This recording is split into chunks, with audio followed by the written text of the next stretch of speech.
നമുക്ക് എല്ലാവർക്കും ജീവിതത്തിൽ ചോയ്സുകളുണ്ട് അല്ലെ?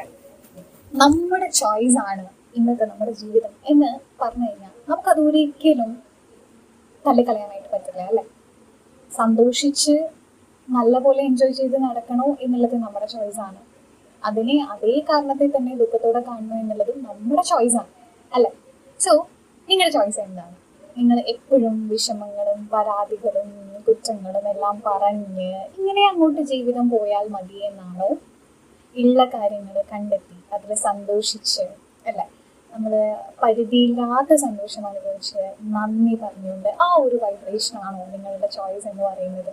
എന്താണോ നിങ്ങളുടെ ചോയ്സ് അത് തന്നെയാണ് നിങ്ങളുടെ ലൈഫിൽ റിപ്പീറ്റ് ചെയ്യാൻ പോകുന്നതും അങ്ങനെയുള്ള കാര്യങ്ങളാണ് നിങ്ങളുടെ ലൈഫിൽ അട്രാക്ട് ചെയ്യാൻ പോകുന്നതും.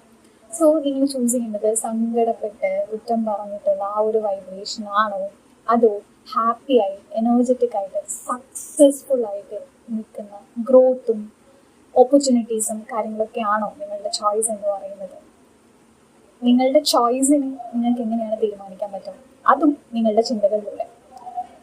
സാഡ്നെസ് ആണ് നിങ്ങളുടെ ചോയ്സ് എങ്കിൽ എപ്പോഴും നിങ്ങൾ സങ്കടമാണ് ചിന്തിക്കുക, എപ്പോഴും നിങ്ങളുടെ ഇല്ലായ്മകളാണ് നിങ്ങൾ ചിന്തിക്കുക, എപ്പോഴും നമ്മുടെ പ്രാരാബ്ദങ്ങളും കാര്യങ്ങളും എല്ലാം നിങ്ങൾ ചിന്തിക്കുക അല്ലേ?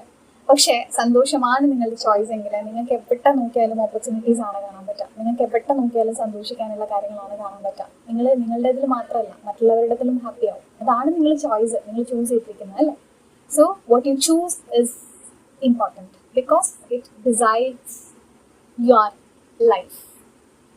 life story. So please choose success and happiness.